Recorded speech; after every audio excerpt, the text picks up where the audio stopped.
wa bihi nasta'in ala umuri dunya waddin. Assalatu wassalamu ala asyrafil anbiya wal mursalin. Nabiyina Rasulina Muhammad wa ala alihi wa ashabihi wa atba'ihi ila yaumiddin. Raditu billahi rabba wa bil islami dina wa bi Muhammadin nabiyya wa rasulah. Rabbi israh li sadri wa yassir li amri wahlul 'uqdatam min lisani yafqahu qawli. Amin.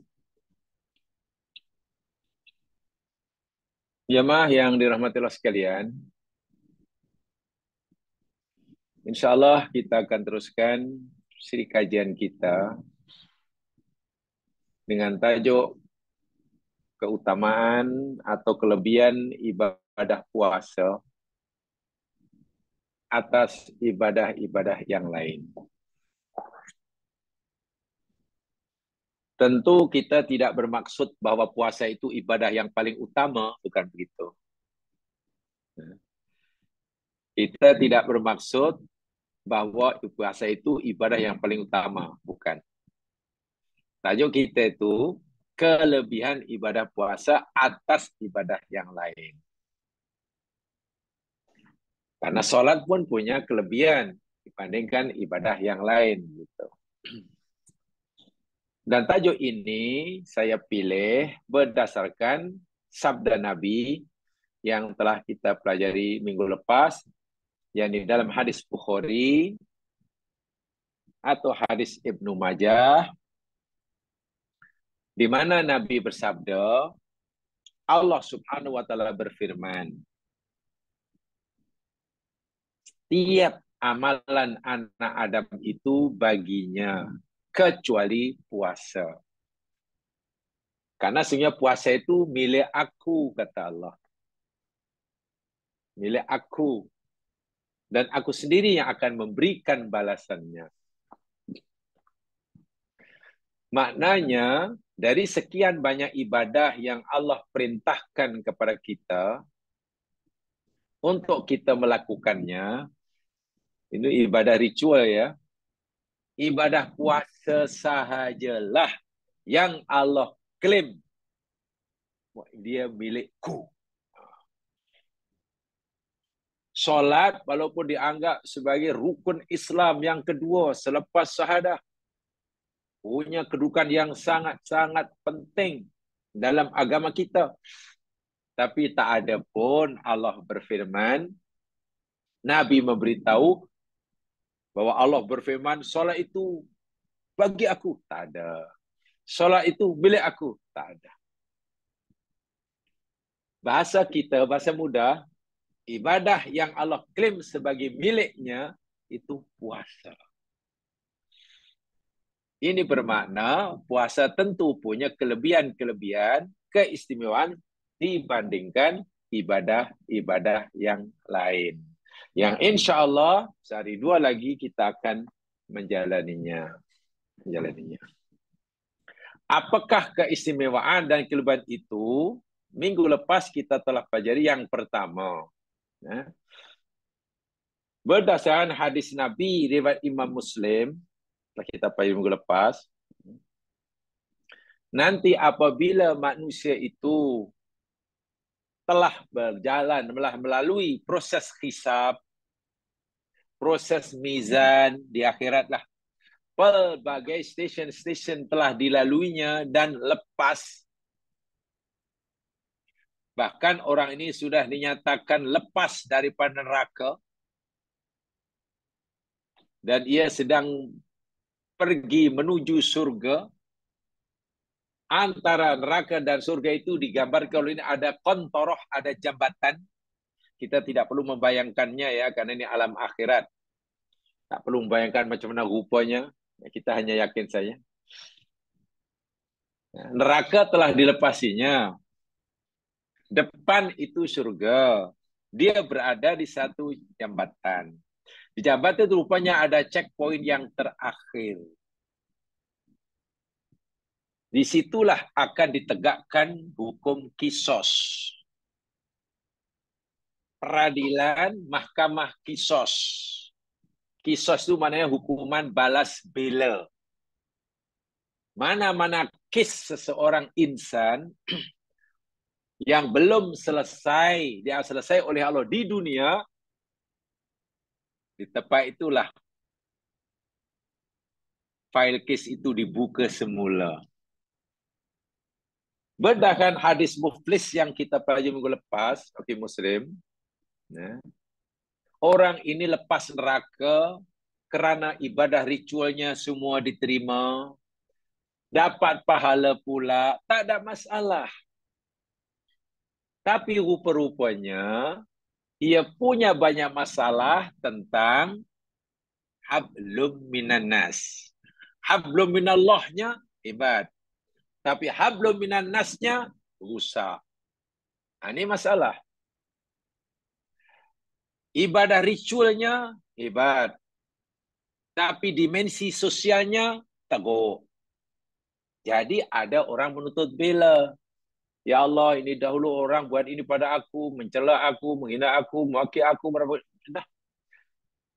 Ringkas kata, sebenarnya itulah kita pelajari minggu lepas, karena waktu itu tidak ada lagi bermanfaat harta benda, tidak ada lagi peluang untuk minta maaf dan memaafkan. Yang ada setiap orang itu ada pahala dan ada dosanya, ada kebaikan dan ada keburukannya. Bagaimana Allah mengadilinya? Allah ambil kebaikan orang ini yang melakukan kezaliman sama manusia ini, diberikan kepada orang yang menuntutnya. Sebanyak kezaliman yang dilakukan. Ini Allah yang maha mengetahui ya, berapa banyak kadarnya. Allah pun sari'ul hisab. Ambil sikit-sikit karena ramai yang menuntut bela. Sehingga kata Nabi, apabila kebaikan orang ini habis, sementara yang menuntut bela masih banyak, dosa atau keburukan yang menuntut ini diambil oleh Allah, lalu dicampakkan pada orang ini.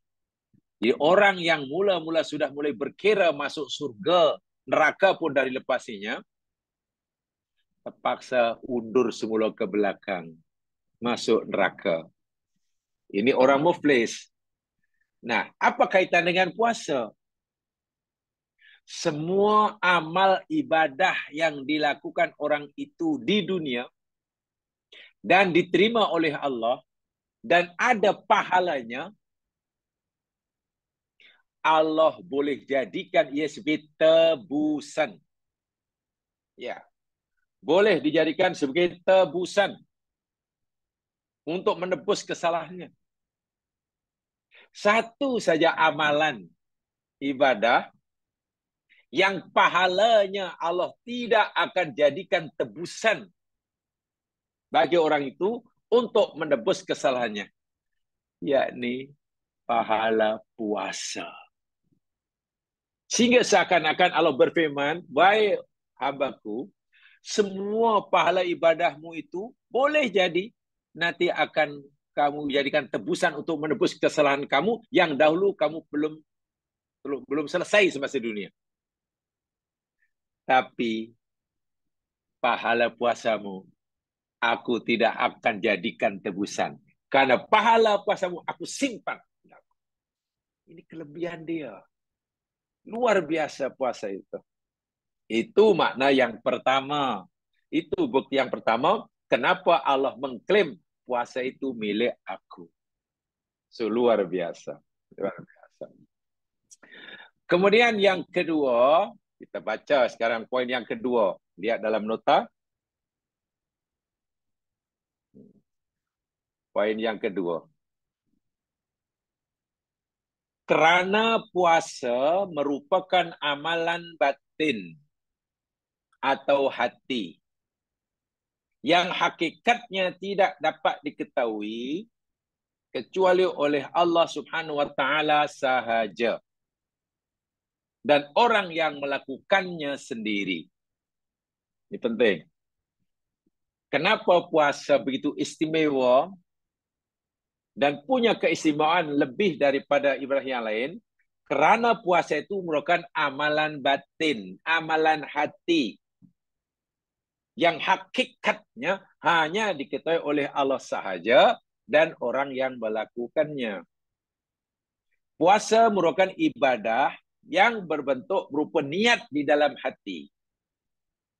Berbeza dengan semua amalan lainnya. Amalan yang lainnya boleh dilihat dan nampak kelihatan oleh orang lain. Kita solat, gerakan-gerakan solat, itu boleh disaksi oleh orang lain. Orang lain tahu yang kita sedang solat. Orang lain tahu, karena boleh lihat. Kita bayar zakat, orang lain tahu yang kita sedang bayar zakat. Karena perbuatan kita bayar zakat boleh ditonton, disaksi oleh orang lain.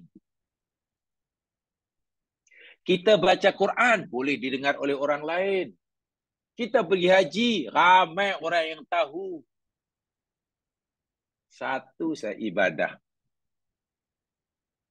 yang diwajibkan oleh Allah untuk kita lakukan. Yang bila kita melakukannya, tak ada siapa yang tahu kecuali Allah dan kita yang melakukannya. Ibadah apa itu? Puasa. Ya. Sebab puasa adalah lebih kepada amalan yang bersifat rahsia antara hamba dan Rabb-Nya. Amalan yang hanya diketahui oleh Allah saja. Orang, kita tak tahu orang itu puasa atau tidak. Saya bagi contoh. Ini selalu saya ulang-ulang contoh ini karena mudah dipahami. Katakanlah minggu depan masuk Ramadan. Dan orang mukmin wajib berpuasa.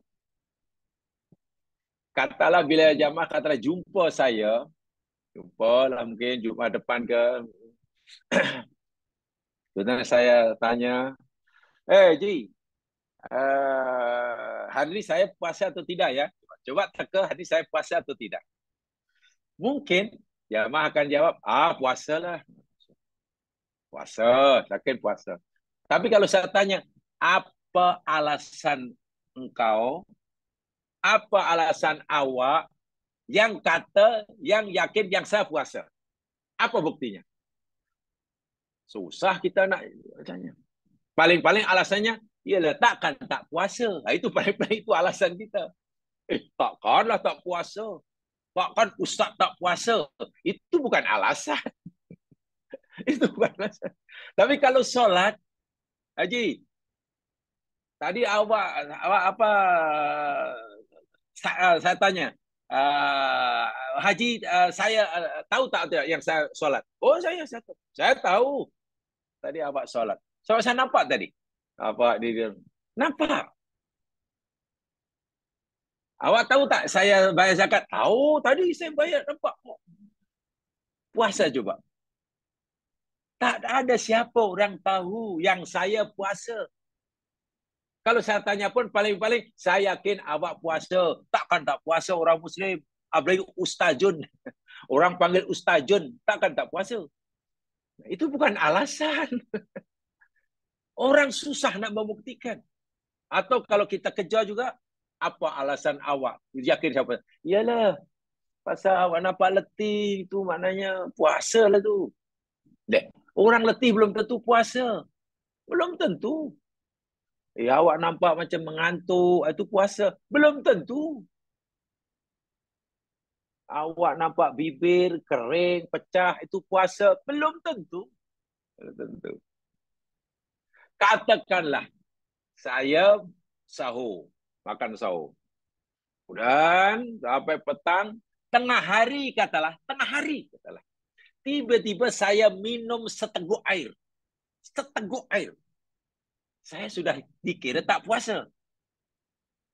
Seteguk air. Dan insya Allah hanya dengan meneguk seteguk air, insya Allah muka saya masih macam orang puasa. Belum menampakkan yang tak puasa, saya masih lemah masa. Artinya apa? Yang tahu bahawa kita ni puasa atau tidak hanya Allah dan kita. Dan kita. Nah, ibadah yang seperti itu jemaah sekalian Amal ibadah yang seperti itu, yang tahu hanya Allah, dan kita, orang lain pun tak tahu, ibadah seperti inilah ibadah yang paling ikhlas. Iya, ibadah yang paling bebas daripada riya. Sehingga puasa adalah ibadah yang paling berkesan, paling mudah mengajar seseorang untuk ikhlas, terbebas daripada riya. Macam mana nak riak? Tak ada orang tahu. Macam mana nak riakkan puasa? Nah, yang jadi masalah, kalau dengan puasa pun orang tak ikhlas, wa iyadzubillah tungguillah. Itu salah. Solat orang boleh nampak, sehingga mudah untuk orang riak. Haji orang boleh tahu, sehingga peluang untuk riak itu besar. Tapi puasa yang hanya diketahui oleh Allah saja dan kita sebagainya, kalau itu pun tidak ikhlas, subhanallah. Maknanya bilang, amalan apa lagi yang boleh membuat kita ikhlas? Dan amalan yang paling disukai oleh Allah, bahkan amalan yang diterima oleh Allah, hanya amalan yang ikhlas. Mata-mata ia lakukan karenanya. Sebab itu Allah berfirman, puasa itu milik aku. Karena orang berpuasa tidak ada tujuan lain, tidak boleh dilihat oleh orang lain, sehingga peluang untuk riak tidak ada, tak diketahui oleh orang lain, hanya oleh Allah. Itu puasa. Jadi hakikatnya jemaah sekalian, puasa yang Allah wajibkan pada kita untuk pada bulan Ramadan, itunya ibadah yang mengajar kita untuk ikhlas. Ibadah yang mengajar kita untuk melatih diri menyembunyikan amal ibadah. Itu poin yang sangat penting. Puasa adalah ibadah yang mengajar kita untuk membiasakan diri, melatih diri, menyembunyikan amal ibadah. Kalau di masa puasa pun olah malah berlumba-lumba menunjukkan amalan, itu maknanya matlamat puasa ya tidak kesampaian lah. Buat amal senyap-senyap. Berusaha untuk tidak diketahui oleh orang lain supaya kita bebas daripada riak. Berusaha untuk tidak diketahui oleh orang lain supaya kita selamat daripada sum'ah. Berusaha untuk diperhatikan, dipuji oleh orang lain, sehingga kita menjadi mudah untuk ikhlas. Bahasa mudah, ibadah puasa yang ibadah yang seorang ini melatih, mengajar kita untuk belajar beramal itu senyap-senyap. Jadi bukan malah diviralkan, bukan diviralkan. Tapi tidak mudah, tidak mudah. Dan saya ulangi, ibadah yang paling disukai oleh Allah, yang paling cepat diterima oleh Allah, ibadah yang ikhlas semata-mata karena dia, bukan karena yang lain. Jika tengah hari pada bulan Ramadan dan kita sudah niat nak berpuasa, tapi tengah hari itu sangat dahaga, minuman ada, halal. Bila kita minum pun tak ada orang tahu, karena kita seorang. Bila kita minum pun tak ada orang tahu yang kita tidak berpuasa.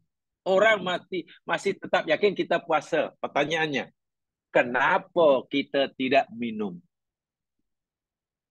Wahai jika minum pun orang tak tahu. Minuman ada, dahaga juga ada. Maknanya faktor yang mendorong kita untuk minum sudah sangat banyak. Faktor pertama, kita dahaga. Faktor kedua, minuman depan mata. Faktor ketiga, tak ada orang nampak. Maknanya orang tetap yakin kita puasa. Pertanyaan, kenapa kita tidak mau minum walaupun seteguk air? Pasti semata-mata bukan karena malu pada orang, bukan karena takut pada orang, tapi semata-mata karena Allah. Itulah puasa. Kita tidak minum bukan karena apa, bukan nak tuktir, tak. Semata-mata karena, oh Allah nampak ni, Allah perhati ni. Walaupun jika aku minum seteguk air pun, orang masih fikir aku puasa. Nama baikku tidak akan tercemar dalam pandangan masyarakat. Karena mereka masih yakin ya aku berpuasa. Tapi Allah melihat aku, hambanya yang khianat, yang menipu dia. Itulah puasa dilatih. Coba kalau semua amalan itu seperti itu. Masya Allah. Ini kelebihan dia. Sesuai dengan hadis Nabi SAW, saya bacakan ya. Adapun puasa, maka ia lebih pada amalan yang bersifat rahsia antara hamba dan Rabb-Nya. Itu dalam riwayat lain disebutkan, hadis riwayat Imam Bukhari, saya bacakan. Hadis sahih riwayat Bukhari daripada Abu Hurairah. An Abi Hurairah radhiyallahu anhu anna Nabiyya sallallahu alaihi wasallam qol. Daripada Abu Hurairah radhiyallahu anhu bahasanya Rasulullah SAW bersabda, As-siyamu junnatun. Puasa itu adalah perisai. Junnah. Junnah itu perisai. Kalau jannah, surga. Kalau jinnah, jin. Hati-hati bacanya. Tulisan sama. Kalau baca junnah, jun itu perisai. Kalau bahasa jannah, surga atau taman. Kalau bahasa jinnah, jin. Hanya berbeza fathah ke, kasrah ke, domah ke, bari atas, bari bawah, bari depan. Makna lain. Jadi jangan salah baca. Asyamu jinnatun. Oh, makna nanti puasa itu adalah jin. Atau asyamu jannatun. Puasa itu adalah kebun, taman, apa ke benda. Bukan jannah, bukan jinnah. Junnah. Itu saya bubuh baris itu supaya tak salah baca. Perisai. Pelindung. Berlindung daripada apa? Fala yarfut wala yajhal. Maka orang yang sedang berpuasa, karena puasa itu adalah junnah, bila orang sedang puasa, janganlah ia berbuat rafat. Yarfus, jangan rafas. Rafat itu mana cakap kotor, cakap keji, cakap tak senonoh. Jangan. Tak boleh. Wala yajhul. Dan jangan juga buat bodoh. Ucapan yang bodoh namanya rafat. Buatan yang bodoh, ya salah. Tak boleh. Ucapan yang tak bermanfaat, tak benar. Karena puasa itu boleh melindungi seseorang daripada cakap kotor, daripada buat tak betul. Jadi kalau orang puasa, tapi maki-maki orang, walaupun makinya mungkin di tempat yang glamour, sebab maki-makinya kan di hotel, sedang perhimpunan. Dianggap tak maki. Kalau makinya di pasar malam, apa dianggap maki banyak? Tak, serupa juga. Wa ini mru'un, tengok. Dan jika ada seseorang qatalahu, Ada orang yang mengajaknya bergaduh. Jika ada orang yang memusuhi dia, ngajak dia gaduh, au syatamahu, atau ada orang yang hendak menghinanya, mencercanya, kita puasa, ada orang nak gaduh dengan kita. Kita puasa, ada orang mencaci kita. Apa Nabi kata? Ingat, puasa kamu tu junnah, perisai. Hendaklah kita mengambil sikap fal yakul inni shaim marratain. Inni shaim. Sesungguhnya aku puasalah. Aku puasa, Masya Allah. Jadi orang berpuasa bukan sekadar tidak boleh mencaci orang. Orang berpuasa tidak boleh sekadar membuat zalim pada orang lain. Dicerca orang pun tak boleh balas. Masya Allah. Kalau orang dicaci pun tak boleh balas, apakah karena itu tak ada kemampuan untuk berbalas? Ada. Adakah dia tidak merasa terhina? Ada. Adakah kalau dimaki-maki orang, harga dirinya tidak akan tercemar di mata masyarakat? Tercemar. Tapi kalau dia tercemar, harga dirinya, muruahnya tercemar, dipermalukan, kenapa dia tidak membela dirinya? Kenapa dia tidak bela dirinya? Lawan baliklah, ada orang caci. Nah, di sini. Karena kita yang puasa, kita tidak membalas balik celaan orang, bukan karena diri kita tidak tercemar, tapi semata-mata karena Allah Subhanahu wa taala. Seakan-akan Nabi kata, "Hai kamu yang sedang berpuasa, ingat puasa kamu itu milik Allah. Ingat, kamu tak makan, tak minum itu semata karena dia, bukan karena siapa. Kamu tidak punya apa-apa kepentingan pribadi." Seakan-akan begitulah.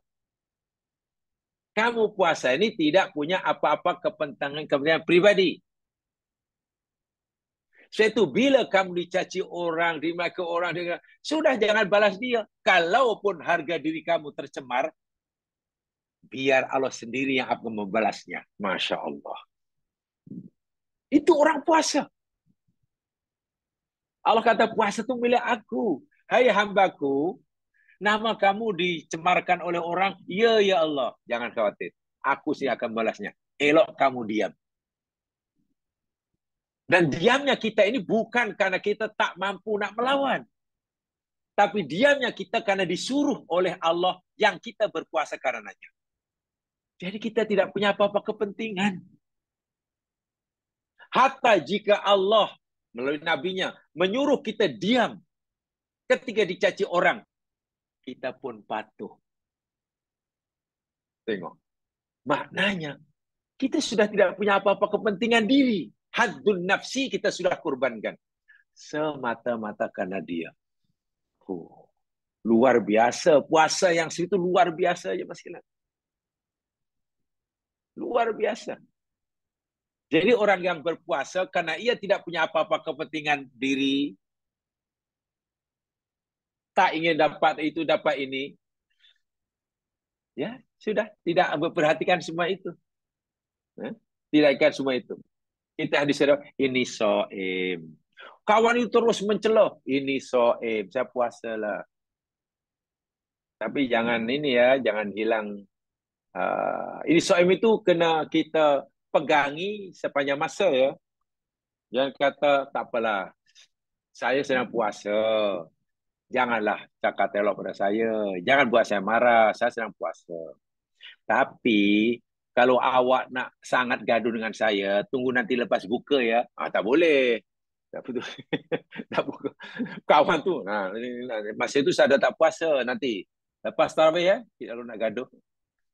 Tapi lepas tarawih masih bulan Ramadan juga. Tak boleh, tak boleh, tak boleh. Lepas tak boleh. Masih puasa.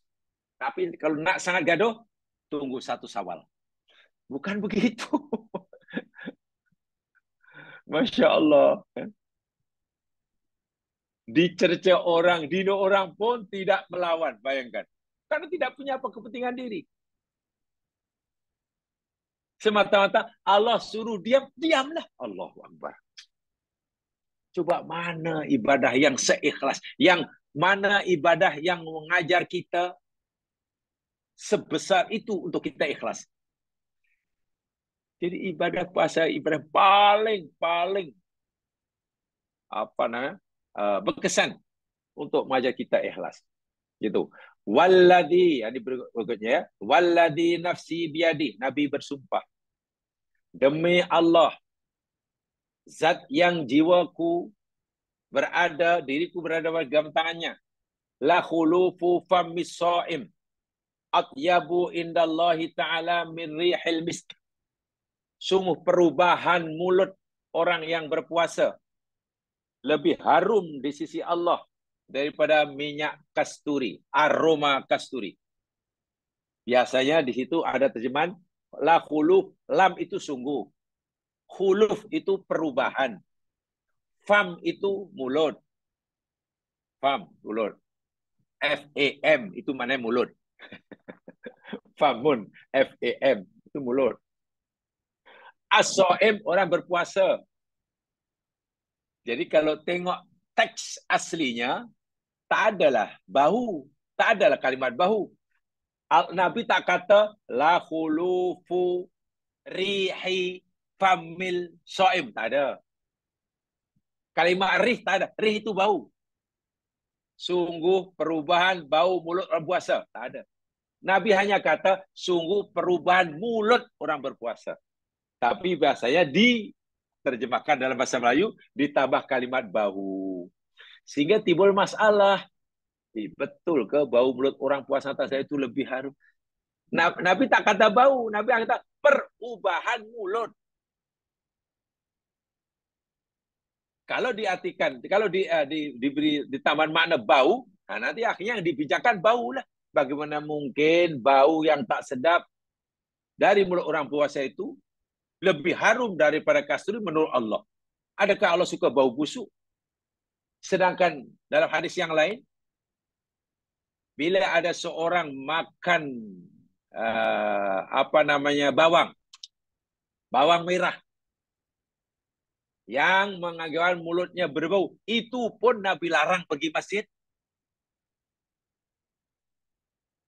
Orang mulutnya berbau karena makan bawang merah, itu pun Nabi kata fala yaghrabanna musallana. Jangan sekali-kali mendekati tempat sembahyang kami. Mana Nabi tak suka. Itu baru bau bawang. Ini bau macam Allah suka. Nah, akhirnya orang bicara tentang baunya. Tapi tak apalah. Ada orang itu uraiannya. Tapi ada uraian yang lain. Ayat ini, hadis ini tak kata sungguh perubahan bau mulut orang berpuasa. Tapi teksnya sungguh perubahan mulut. Mulut orang yang berpuasa. Faham? Artinya apa? Tengok ya. Ayat ucapan sebelumnya. Ada orang memaki pun, mencerca sekalipun, menghina pun, dan kita tersinggung, harga diri kita tercemar, nama kita buruk, kita ada mulut untuk membalas. Tengok. Ada kemampuan untuk membalas, tapi Allah kata melalui Nabi, jangan balas. Nah, ini makna yang lain atau yang lain yang diberikan. Jadi perubahan mulut, mana perubahan daripada biasanya mudah mencerca orang menjadi orang yang tak erti mencerca orang. Daripada biasa membalas cercaan orang menjadi tak nak membalas walaupun dihina. Betul-betul mulutnya berubah. Daripada suka mencerca menjadi tidak suka mencerca. Daripada suka membalas cercaan orang menjadi tak nak membalas. Nah, perubahan mulut yang seperti itu, Masya Allah, amat disukai oleh Allah. Ada yang mengartikan seperti itu. Walau alam apa yang dibahaskan oleh Nabi. Tapi yang pasti, yang pertama itu nampak makna yang kedua tadi saya kira lebih tepat. Kenapa? Karena ayat sunnah cerita tentang bila ada orang mencerca kamu, diam, jangan balas, walaupun kamu ada mulut. Kalau sebelumnya kamu rajin mencerca orang, karena kamu puasa, hentikan tabiat kamu mencerca orang. Bila sebelum puasa kamu ni manusia mudah tersinggung, ada orang cerca sikit kamu balas, nah sekarang jangan teruskan. Bila kamu cerca, diam. Jadi ada semacam perubahan sikap. Orang berpuasa ini ada perubahan sikap dalam respon tindakan orang pada kitanya. Kalau sudah terlalu agresif, terlalu apa dipanggil, ya gitulah, menyerang sana sini. Orang puasa ini sudahlah, bahasa mudahnya, hatinya akan kata, mulutnya dikunci di hadapan orang yang tak baik tadi. Sudahlah, kamu mau kata apapun, kamu nak hancurkan aku dah sudah, aku sedang puasa. Aku tak boleh balas. Karena yang suruh aku diam, yakni Allah. Allah sendiri akan membalas cacianmu. Kalau kita boleh punya sikap seperti ini, oh benar-benar itu amat dicintai oleh Allah. Itu makna yang lain ya, makna yang biasa dijelaskan, yang kita dengar, perubahan bau mulut. Kenapa ditambah perkataan bau mulut? Karena dibandingkan dengan bau rih, mis. Jadi kalau belakang ada rih, mana depan pun mesti ada buah rih. Ditakdirkan ada rih. Itu pemahaman ya.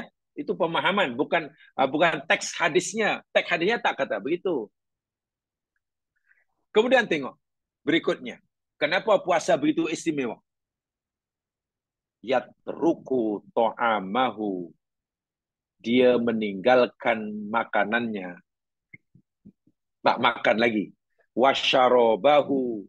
Dan dia meninggalkan minumannya. Tak lagi minum walaupun dahaga. Wasyahwatahu. Dan nafsu sahwatnya. Min ajli. Allahu Akbar. Semata-mata kerana aku, kata Allah. Tak mulia macam mana puasa yang itu. Dia tak makan walaupun lapar dan tak ada orang nampak. Itu semata karena takut aku. Dia tak minum walaupun dahaga. Minuman ada, tak ada orang nampak. Semata-mata karena aku, kata Allah. Sebab itu dia sangat dekat dengan aku dan aku sayang kepada perubahan sikapnya itu. Seorang yang berpuasa tu, ya ini orang yang dilatih oleh Allah punya perubahan sikap dalam perilakunya dalam kehidupan. Iya. Agar dia benar-benar dapat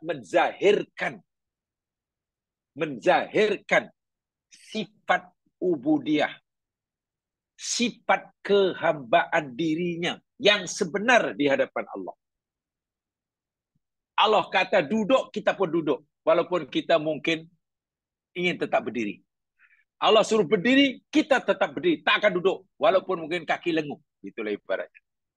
Allah kata jangan makan. Kita pun tak makan. Walaupun perut lapar. Masya Allah. Allah kata jangan balas cacian orang itu. Walaupun kita punya mulut, punya kemampuan. Kita terhina. Dan semuanya kita lakukan semata-mata kerana Allah. Ini keistimewaan puasa.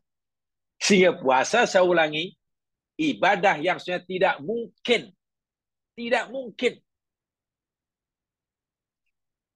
dicemari oleh riya. Tidak mungkin. Sepatutnya. Karena tidak ada ruang untuk riya masuk dalam ibadah puasa. Tidak ada pintu bagi seorang orang puasa untuk riya. Tapi itulah, kalau orang puasa pun Ramadan pun tak boleh ikhlas, ya ibadah apa lagi ya yang boleh mengajar kita ikhlas ya. Contoh yang lain beginilah. Nabi pernah bersabda, kuntu nahaitukum an ziyaratil kubur, ala fazuruha. Dahulu aku pernah melarang kamu ziarah kubur, kata Nabi. Dahulu aku pernah melarang kamu ziarah kubur. Haram, tak boleh, tak boleh. Ini period Makki ya. Makkah. Ala fazuruha. Ketahuilah, sekarang ziarahlah. Masa di Makkah, Nabi larang ziarah kubur. Period Madinah, Nabi suruh orang Islam ziarah kubur.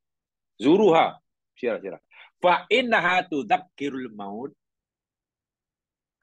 Karena ziarah kubur itu boleh mengingatkan kamu akan kematian. Ya. Ziarah kubur itu boleh mengingatkan kamu kematian. Sekarang, pertanyaannya, masalahnya. Bila orang ziarah kubur, mengantar saudaranya yang mati, meninggal, ia ikut antar ke kuburan, ikut menanamnya, melihat ia dimasukkan dalam liang lahat di atas kubur. Kalaulah orang sedang mengalami peristiwa itu pun tak ingat mati, coba, tidak menyadarkannya akan kematiannya, agak-agak tempat mana selain kubur yang boleh mengingatkan akan mati, agak-agak. Itu maksudnya. Kalau ia sedang di atas kubur, mengkuburkan sahabatnya, itu pun tidak mengingatkan dia akan kematian, agak-agak tempat mana yang boleh mengingatkan orang itu akan mati. Di KLCC, di Balai Rungsi, lagilah kirim salam. Di tepian Laut Caribbean, kirim salam. Di sana kita ingat mati. Bermakna, di atas kubur, sedang mengkuburkan mayat, itulah tempat dan saat yang paling berkesan untuk membolehkan kita ingat mati. Tapi kalau itu pun tak membolehkan kita ingat mati, tempat mana lagi, saat mana lagi. Nah, puasa demikian. Puasa itu adalah ibadah yang paling mudah untuk kamu ikhlas. Jauh daripada riya. Tidak ada ruang bagi riya untuk mencemari ibadah puasa. Masalahnya, kalau ibadah puasa pun tak boleh ikhlas, agak-agak ibadah jenis yang mana yang membolehkan orang itu ikhlasnya. Ini. Apa lagi puasa, ibadah puasa, satu-satunya ibadah yang Allah tidak akan izinkan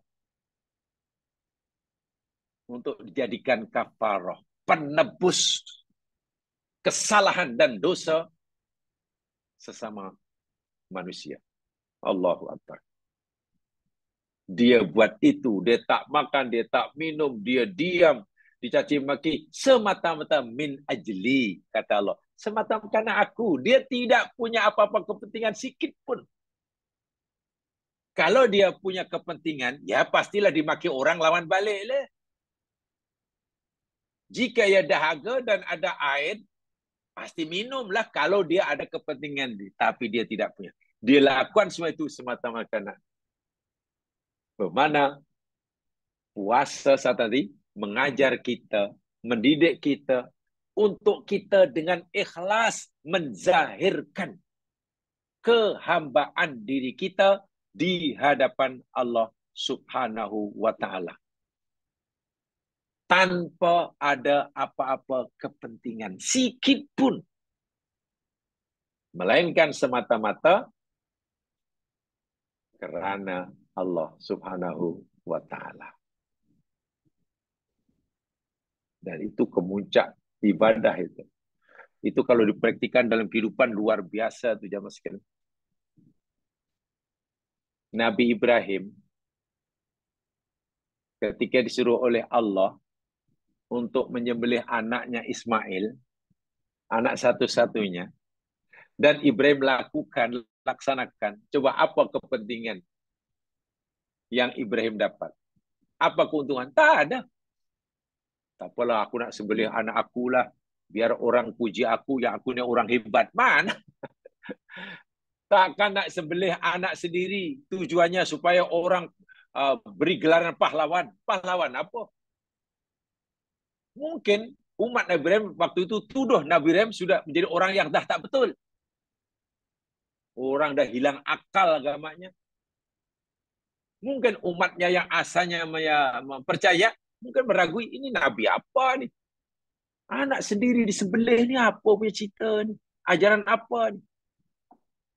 Jadi kalau dalam bahasa kita, sebenarnya Nabi Ibrahim, nama Ibrahim hancur di kalangan umatnya ketika ia hendak menyembelih anaknya. Tapi bagi Ibrahim, hancur namanya. Kah dituduh orang gila kah? Orang tak betul ke? Orang tak waras ke? Nabi Ibrahim itu semua tak penting. Itu sama sekali tidak akan menghalang aku untuk aku laksanakan perintah Allah. Jadi dia buat melaksanakan perintah Allah sebagai anak itu tidak punya apa-apa kepentingan sikit pun untuk dirinya. Melainkan semata-mata dilakukan 100% untuk Allah. Amalan macam itulah jamaah sekalian yang sangat-sangat tinggi nilai di sisi Allah. Dan itu boleh dilatih dengan puasa. Dengan puasa. Sebab itu Nabi Allah berfirman, Nabi sadar, asyamu li, puasa itu milik aku, wa ana ajzi bih, dan aku sini akan membalasnya, wal hasanatu bi asyri amsalihha. Dan kebaikan itu akan dibalas dengan 10 kali ganda kebaikan yang serupa. Itu hadisnya. Itu hadisnya. Jadi sangat-sangat jelas bahwa ibadah puasa yang ibadah yang tidak mungkin dicampur, tidak mungkin dicampuri oleh riya.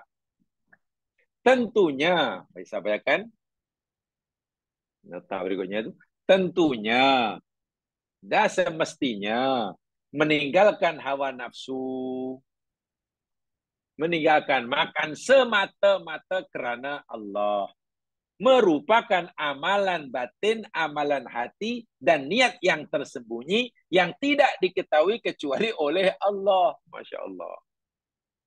Tadi sudah sebutkan.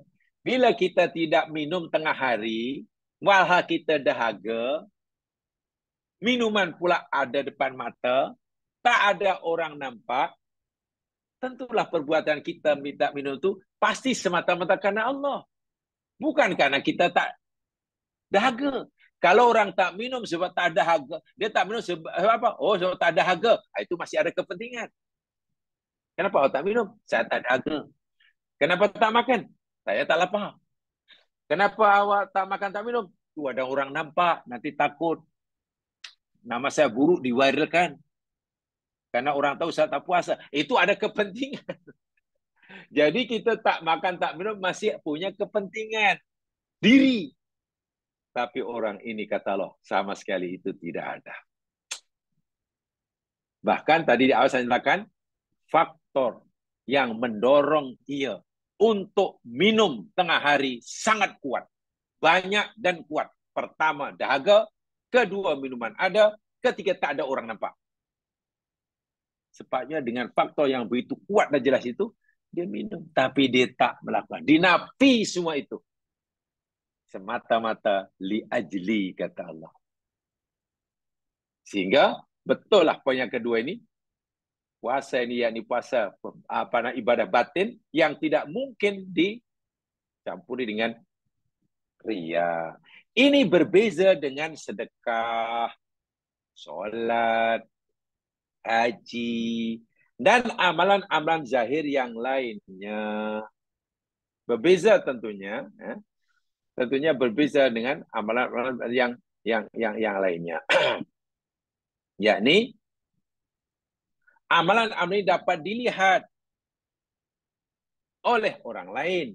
Sementara puasa tidak dapat dilihat oleh sesiapa pun. Kita puasa tidak, tak ada orang nampak. Tak boleh oleh seorang pun. Kerana hakikat puasa tidak hanya setakat meninggalkan makan dan minum atau semua jenis perkara yang membatalkan puasa, namun lebih daripada itu, ia mesti dilakukan benar-benar ikhlas dan sungguh-sungguh. Dan ini tentunya tidak dapat diketahui kecuali oleh Allah Subhanahu wa Ta'ala.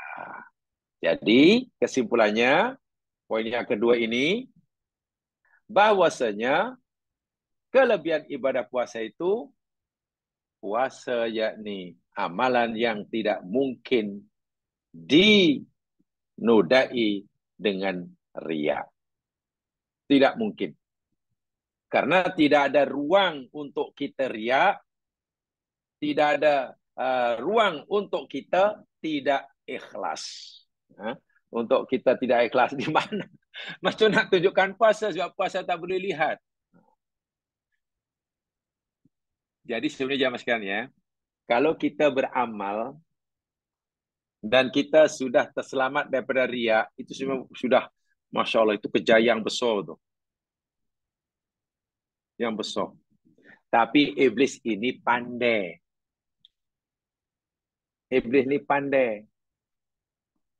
Dia gagal menyesatkan kita dengan riya, kita pula disesatkan dengan adik riya. Riya ini anak sulung. Dia abang long. Adik dia, abangah, namanya Sum'ah. Sum'ah. Adik bungsunya namanya Ujub. Kalau riya itu maknanya memperlihatkan amal ibadah pada orang lain. Untuk mendapatkan ya pujian ke, ya untuk dapatkan kredit dari orang lain lah. Sum'ah pula lain. Sum'ah bukan memperlihatkan amal pada orang lain, tapi memberitahukan. Memperdengarkan pada orang lain. Agar orang lain tahu. Bukan orang lain melihat. Malam Qiyamul Lail. Lail. Ramadan Qiyamul Lail. Qiyamul Lailnya pula di rumah. Ya tak apalah, di rumah pun boleh. Bangun mungkin ya pukul 3 malam. Hingga waktu sahur atau 4 hingga sahur. Walah. Sembayanglah. 4 rakaat ke 8 rakaat ke, zikir, baca Quran, apalah.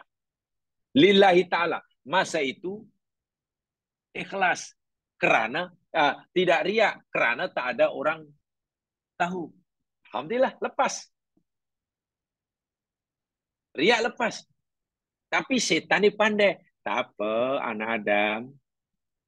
Engkau bebas daripada riak, tak apa. Aku boleh sesatkan kamu dengan adik riak. Namanya Sum'ah. Pagi-pagi mungkin.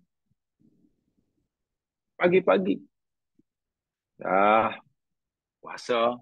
Ramadan dah biasa. Pukul 9 ke apa pun.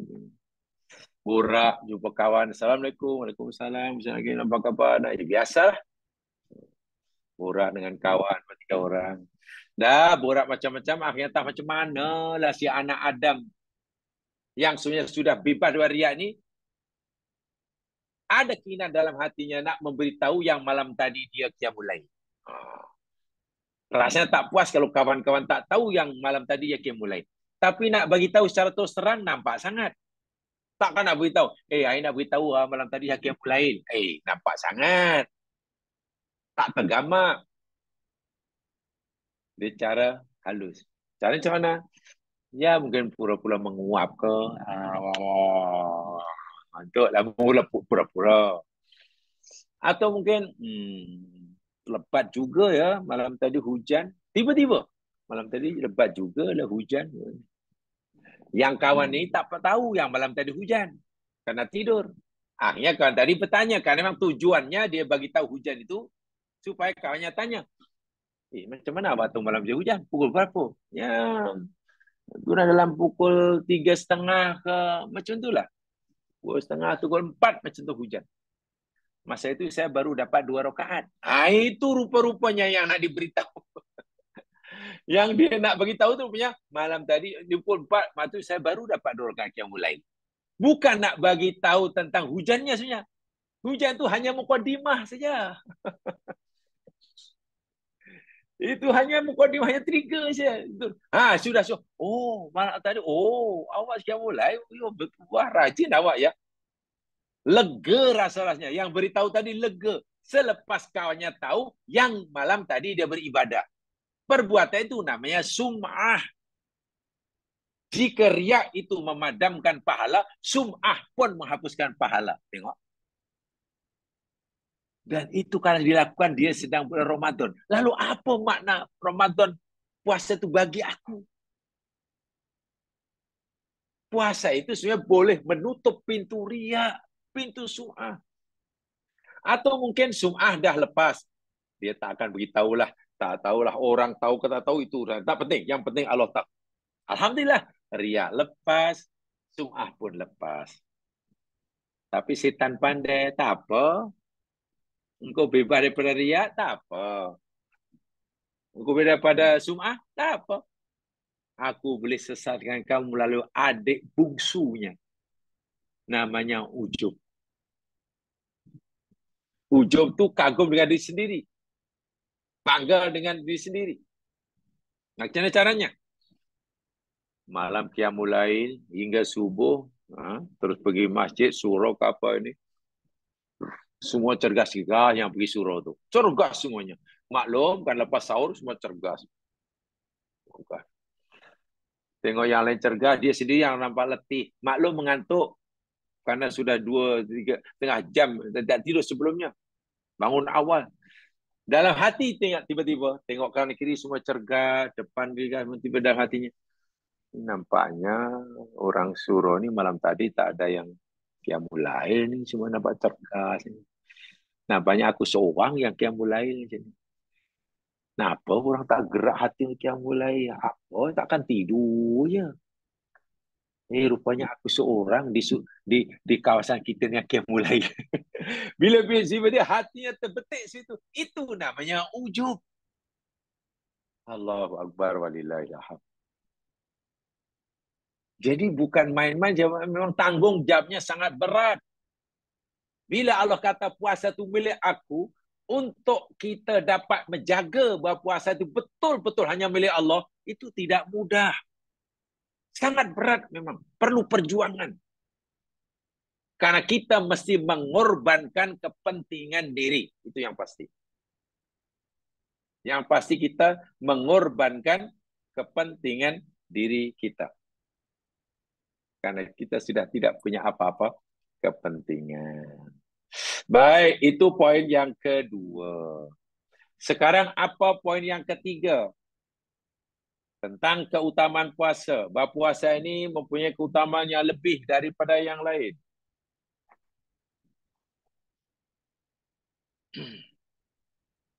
Kalau yang kedua tadi, puasa adalah amalan batin. Amalan sifatnya pribadi. Yang tahu hanya Allah dan kita. Yang ketiga, tadi sudah singgung. Ketiga, yakni puasa tidak dapat dimasuki oleh dosa syirik. Tadi saya sebutkan. Karena ia bersifat pribadi. Berbeza dengan amal ibadah yang lain. Yang dipersembahkan kepada selain Allah. Seperti nazar, sembelih haiwan, dan jenis ibadah yang lainnya, berdoa, takut, roja, itu orang boleh tujukan pada selainnya. Ada orang sembelih binatang, nazar bukan karena Allah. Sembelih kambing bukan karena Allah. Boleh. Contohnya apa? Sembelih kambing apa? Ini akikah bukan. Ini kurban bukan. Kenapa sembelih kambing? Atau mungkin dia nak kenduri, jamu orang? Bukan. Saya sembelih kambing ini karena sebagai syarat rawatan saya yang terakhir. Kata Tuk Bomo, siri rawatan penyakit saya sudah selesai. Sebagai penutupnya, saya mesti sembelih kambing. Karena kata Tuk Bomo, kalau saya tak sembelih kambing, penyakit itu datang semula. Datang semula. Jadi siap sembelih kambing, agar penyakit datang semula, itu pun kena syarat. Sembelih kambing itu kena pukul 3 pagi, tak boleh 3 siang. Kemudian darahnya pula kena dirinjis-rinjis di 4 sudut rumah. Agar penyakitnya tak datang. Tengok, syirik dia. Wah, kalau dia sembelih untuk kurban dapat pahala. Ibadah yang lain boleh jadi dia tujukan pada selain Allah. Berbeza puasa. Berbeza puasa. Kaum musyrikin, tengok contohnya. Kaum musyrikin sering kali beribadah kepada Tuhan mereka selain Allah. Dengan ibadah-ibadah seperti ini. Ibadah seperti mereka menyembah Allah dengan ibadah apa? Sembelih binatang, berdoa, bernazar. Orang bernazar, nanti kalaulah saya sembuh dari penyakit Afghanistan, saya akan sembelih kambing, lalu buat kenduri di atas kubur, atau umpamanya. Itu biasa orang syirik dahulu macam tu. Nazarnya sembelih binatang, kenduri kendara, depan kubur atau tok nenek moyang. Itu perbuatan syirik dahulu. Maknanya, walaupun berkorban sembelih binatang itu dapat pahala jika niatnya karena Allah, tapi karena itu kan pada selain Allah menjadi syirik. Menjadi syirik. Tidak ada kaum musyrikin yang menyatakan bahwa ia berpuasa untuk berhala. Tak ada.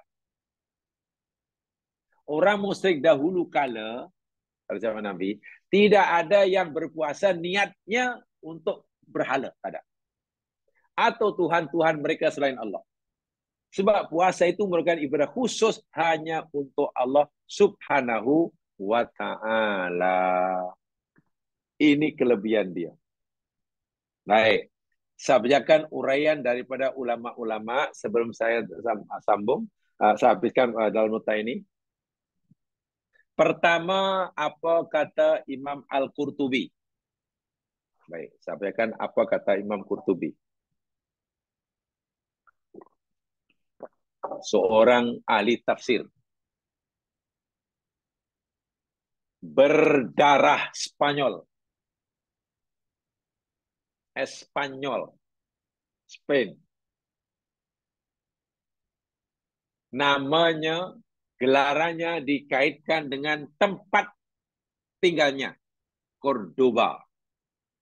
Karena dia orang Cordoba, namanya diberi gelar Al-Qurtubi. Itu mana orang Cordoba lah tu. Cordoba. Macam kalau orang Makkah, Al-Makki. Orang mana? Al-Madani. Gitulah. Kata Al-Qurtubi, Lama kanatil a'malu yadkhuluhar riya. Lama kanatil a'malu yadkhuluhar riya. Tatkala adalah amalan-amalan itu boleh dimasuki oleh riya. Atau dibalik. Tatkala riya itu boleh memasuki setiap amalan. Boleh juga. Wasaumu la yattali'u alaihi. Sedangkan puasa la yattali'u alaihi. Tidak boleh dicemar oleh riya. Riya tidak mampu mencemari ibadah puasa. Ibadah yang lain boleh dicemari dengan riya, oleh riya, tapi ibadah puasa tidak mungkin dicemari oleh riya. Bimujarradi fi'lihi illallah. Kerana semata-mata orang yang berbuat itu melakukannya kerana Allah sahaja. Ibadah yang lain mungkin orang melakukannya atas faktor, dorongan, motifnya mungkin yang lain. Yang motivate orang untuk melakukan ibadah yang lain mungkin boleh jadi kerana selain Allah. Berbeza dengan puasa. Ya, puasa. Ini puasa agama ya, ini bukan puasa karena diet ya.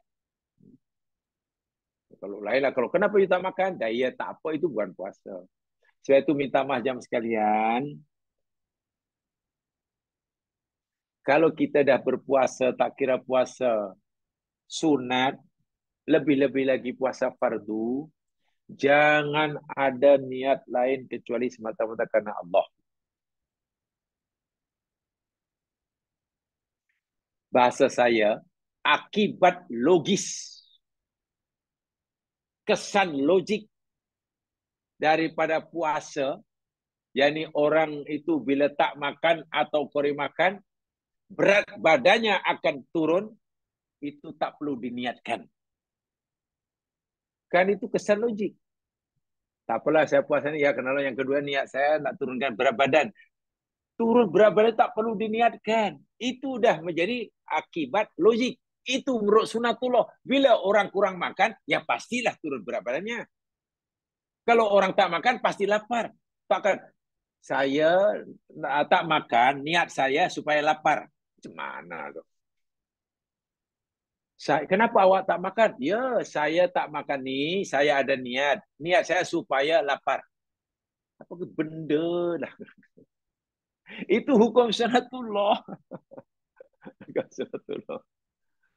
Kenapa awak letakkan periuk ada air di atas api itu? Ya, saya letakkan periuk yang ada air di atas ini. Niat saya supaya api ini mendidih. Apa air ini mendidih? Tak perlu. Itu sunatullah. Itu adalah akibat kesan logik. Bukan sunatullah. Jadi jangan diniatkan. Niat saya puasa, niat saya nak kuruskan badan. Allahu Akbar. Itu sama saja dengan saya tak makan. Niat saya supaya saya lapar. Itu nanti malah merusak niat kita. Ya. Fa'adhafahu Allahu ila nafsihi. Maka Allah menisbahkan, menyandarkan puasa itu kepada dirinya. Puasa itu milik aku, kata Allah. Walihada qala fil hadis.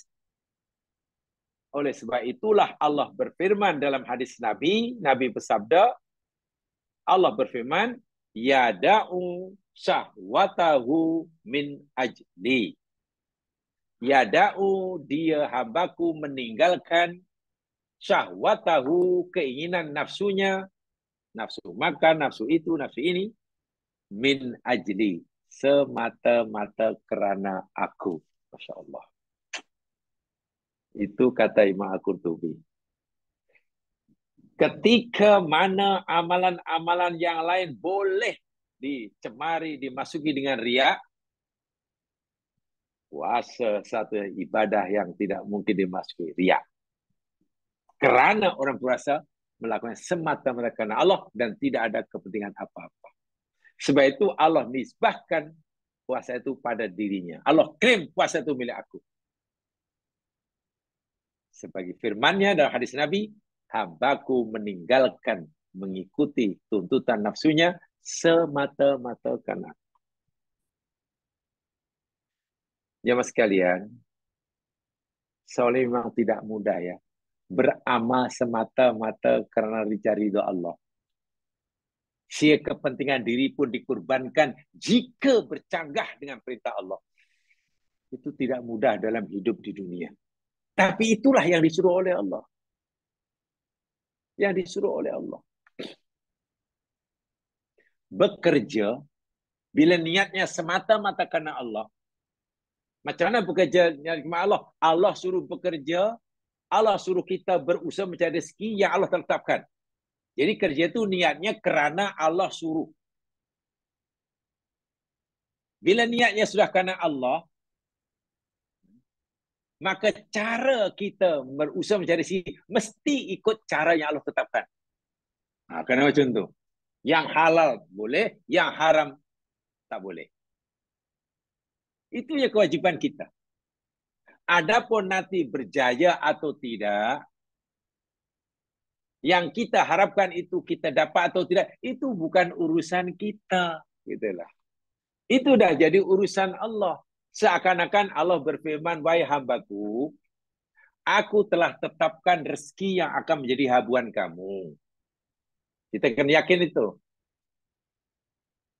Walaupun aku dah tetapkan rezeki yang menjadi milik aku kepada kamu, kata Allah, tapi dah menjadi sunnahku, peraturan aku, kamu mesti berusaha mencarinya.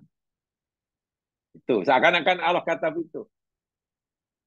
Dan kalau kamu mau, usaha kamu berpenat-penat mencari habuan rezeki yang aku telah tetapkan buat kamu, kamu mesti ikut peraturan aku. Jangan langgar hukum hakamku. Itu aja kewajiban kamu. Itu saja yang Allah minta daripada kita. Lalu mungkin kita tanya, ya Allah, tapi macam mana nanti dapat ke dapat, apa tak dapat ke tidak dapat. Itu bukan urusan kamu. Itu hak aku. Masya Allah. Itu hak aku. Bila kamu sudah buat seperti mana yang aku tetapkan, dan nanti aku berikan apa yang kamu minta, pemberianku itu namanya rahmat. Masya Allah. Tapi jika kamu buat apa yang aku tak suruh, kamu berusaha cari rezeki, ikut suka hati kamu. Yang penting dapat, janji dapat. Dan aku berikan apa yang kamu cari, walaupun dengan cara yang menyalahi peraturan aku, kata Allah, ketahuilah, apa yang aku berikan pada kamu itu bukannya rahmatku, tapi itu adalah istidrajku. Coba macam mana? Allah beri dengan marah. So, mana hidup akan tenang kalau seperti itu? Dahlah hidup tidak tenang di akhirat banyak sekali nanti pertanggungjawabannya. Puasa mengajar kita dalam melakukan apa saja perintah yang Allah suruh, meninggalkan apa yang Allah tegah, sebenarnya kita tidak boleh punya kepentingan apa-apa. Ya Allah, nanti kalau aku buat ini macam mana ini nanti? Kalau aku tinggal ini macam mana? Itu Allah kata, itu bukan urusan kamu. Aku tahu saya Tuhan kamu. Permintaanku kepada kamu, buat saja apa aku suruh, tinggal saja apa yang aku tegah. Dan bila kita patuh, itulah ikhlas yang benar-benar ikhlas. Dan Allah tidak akan mensia-siakan ganjaran orang yang seperti itu. Yang situ. Jadi hidup akan jadi tenang. Akan jadi tenang. Sebab itu orang dahulu, pernah tadi saya katakan ya, orang salafus saleh ini jamaah sekalian, dia berkata begini, apabila Allah kabulkan doaku, aku akan bersyukur kepada Allah.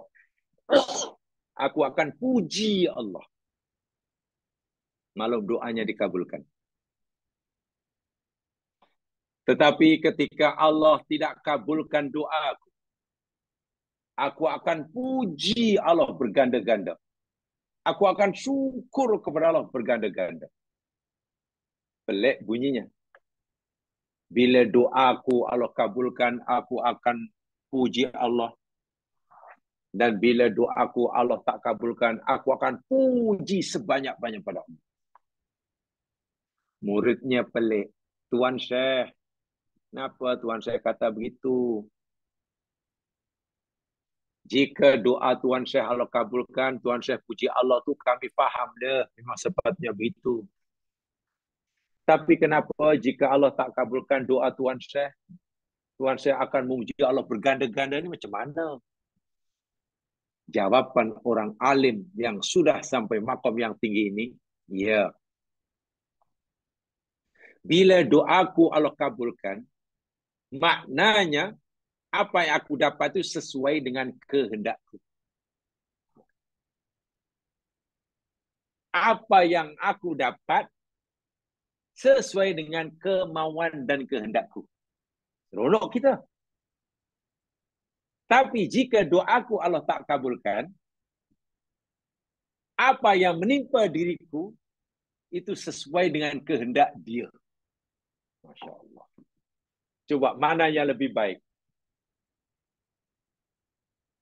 Yang kita dapat ni sesuai dengan kehendak kita kah? Atau sesuai dengan kehendak dia? Orang yang benar-benar telah memahami makna ikhlas, dia pilih yang kedua. Ia merasa lebih bertuah jika Allah pilihkan untuk dirinya. Walaupun yang Allah pilihkan untuk dirinya itu tidak sesuai dengan pilihannya. Itu tinggi sekali itu. Sebab biasanya kita kan suka jika Allah pilihkan sama dengan pilihan kita. Tapi inilah keikhlasan. Puasa satu di antara yang mengajak kita untuk itu. Yang kedua, apa kata Ibnul Jauzi? Yang kedua, yakni Ibnul Jauzi. Jami'ul ibadati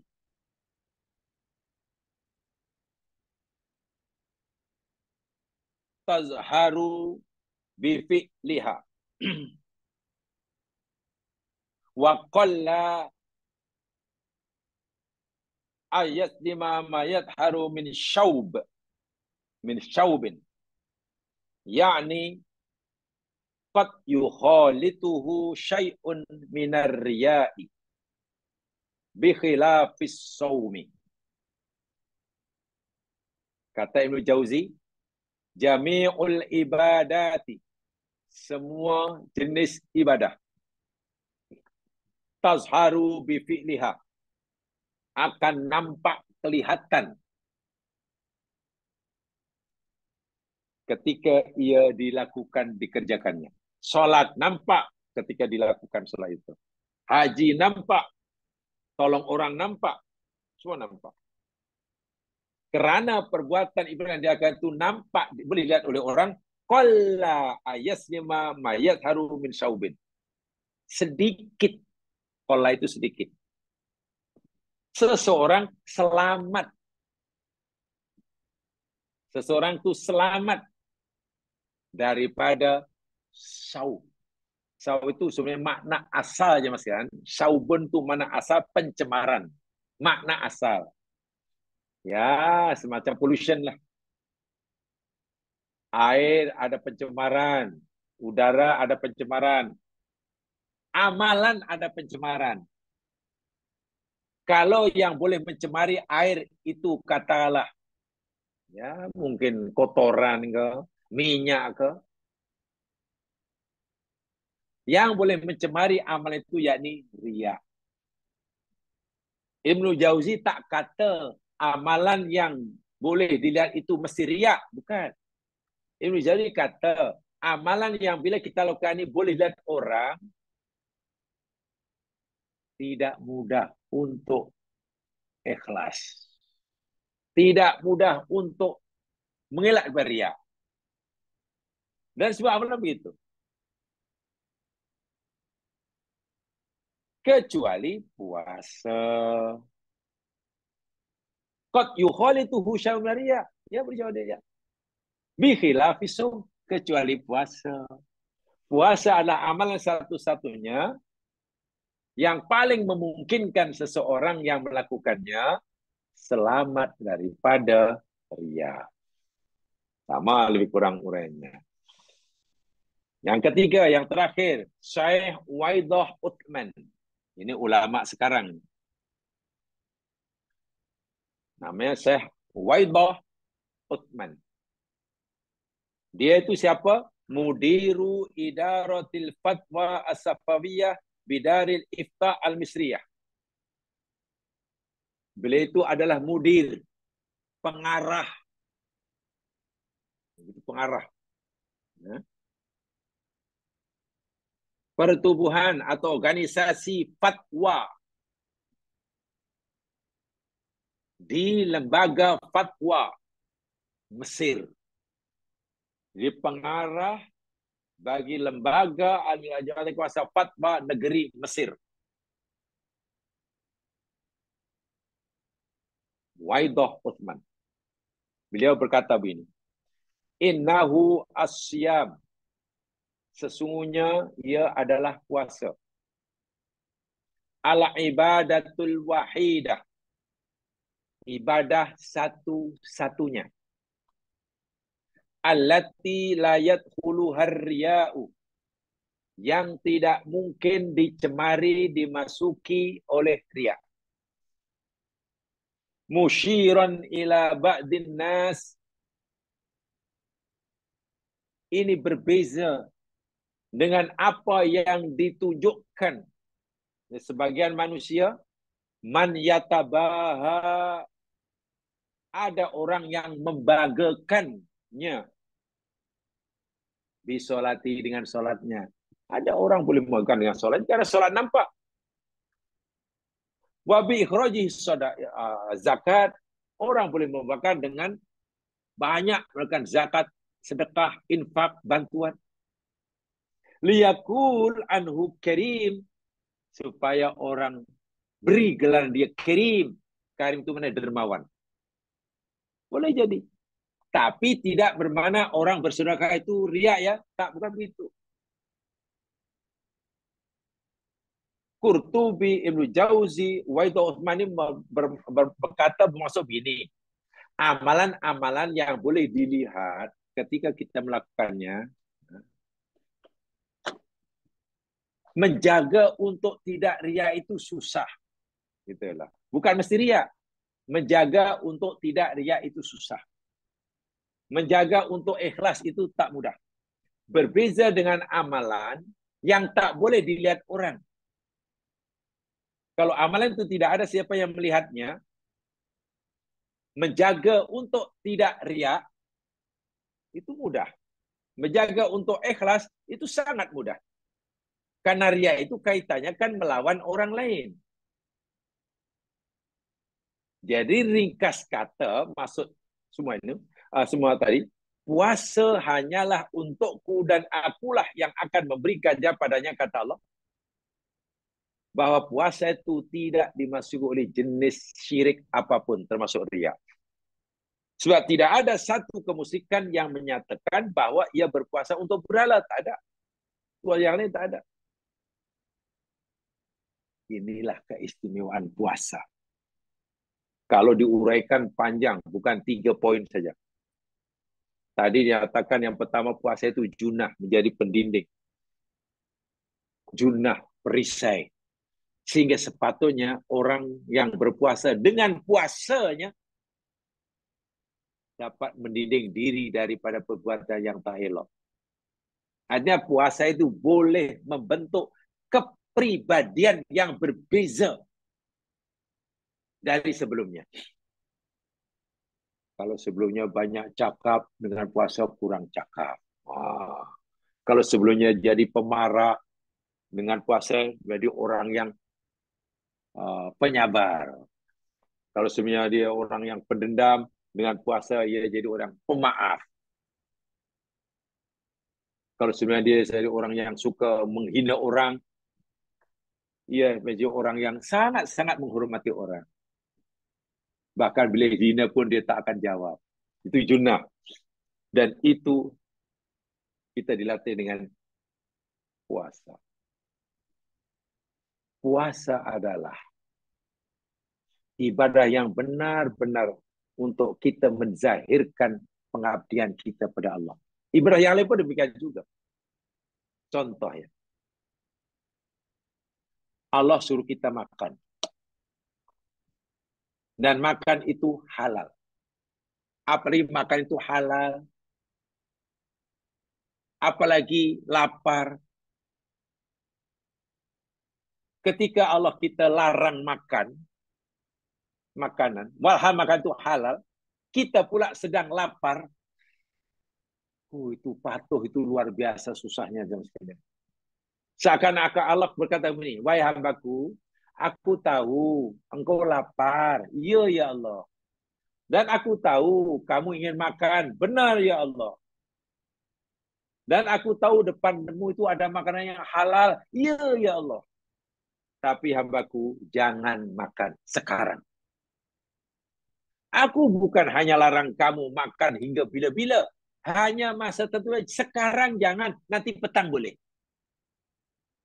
Itu kita taat. Apa pengajarannya? Ya mas sekalian, pengajarannya begini.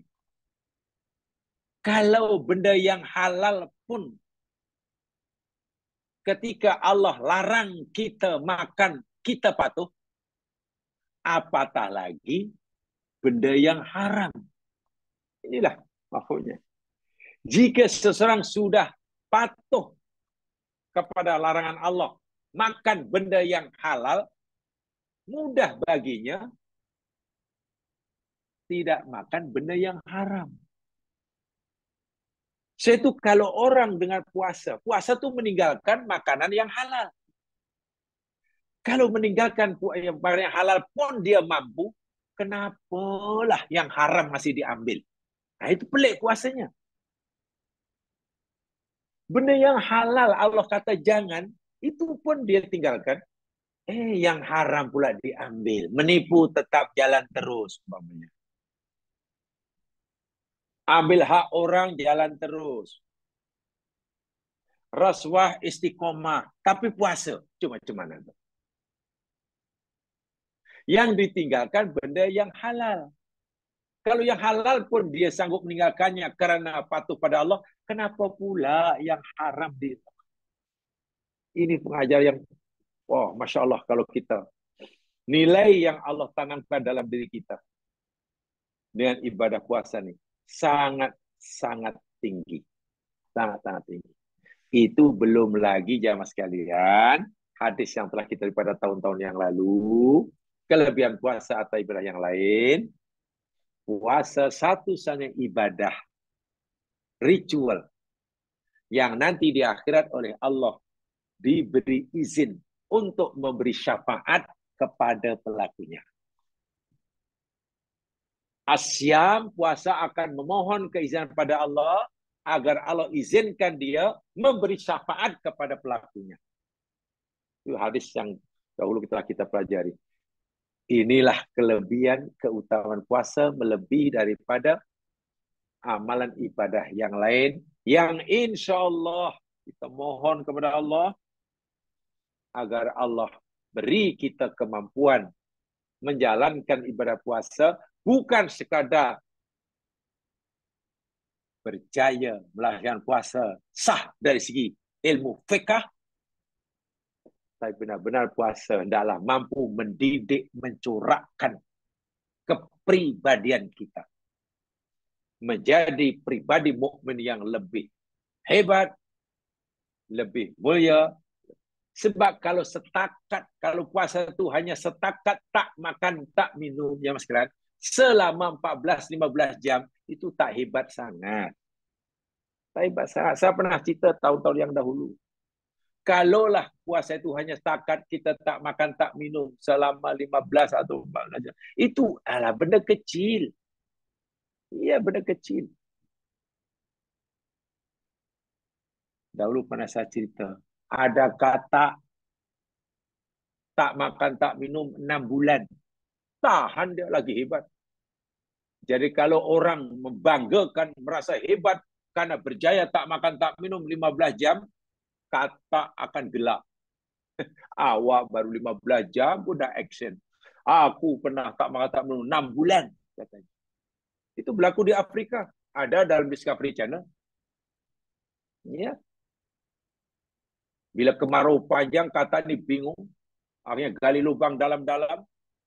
Gali lubang dalam hinggalah tanah yang basah. Duduk di situ.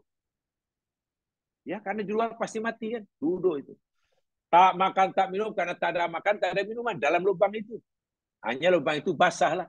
Duduk itu. Sambil wirid. Duduk sambil wirid. Sebab nampak lehernya tu bergerak-gerak tu wirid lah tu.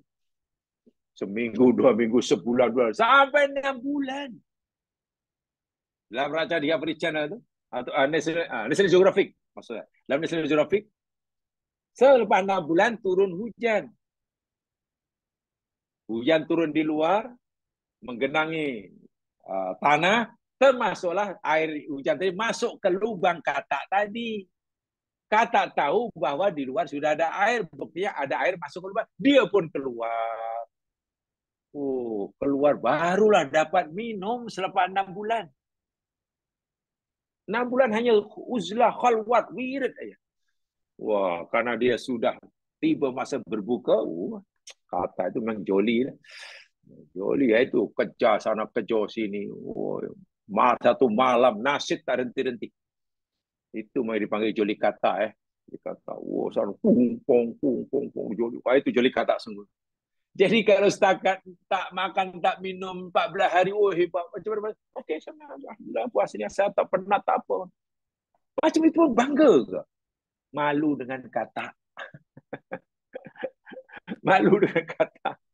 Kucing bila sakit jemaah sekalian dan lambat sembuh, pasti dia mogok makan. Tak nak makan, tak nak minum. Tanya kucing. Kalau penyakitnya itu tak sembuh selama 5 hari, 5 hari lah dia tak makan, tak minum. Kalau seminggu, seminggu lah. Karena itu memang sunnatullah. Kucing boleh merawat penyakitnya sendiri dengan cara berpuasa. Boleh jadi 1 minggu. Dengan izin Allah dia tak mati. Dan kucing pun tak rasa, tak membanggakan. Tengok ni, kalau bukan aku, 1 minggu tak makan, pasti mati. Tak ada. Jadi puasanya bukan tak makan, tak minum. Tapi pengajaran yang utama sebagainya seperti yang kita pelajari dahulu. Ya, yang kita tadi dahulu dan sekarang ini. Jadi kita berharaplah pada Allah Subhanahu Wa Taala, mohon pada Allah Subhanahu Wa Taala agar kita diberi betul-betul bukan segala kemampuan menjalani ibadah puasa secara fiqhiyah, tapi juga dapat mengamalkannya, misi dan pengajaran yang tersimpan dalam ajaran puasa ini. Itu sangat penting. Sehingga kepribadian kita setelah berpuasa benar-benar berubah, berbeza dengan sebelumnya. Jika pengajaran dalam puasa itu kita hayati dan kita amalkan. Jadi apa yang kita dapat daripada ibadah puasa, kita bawa keluar puasa.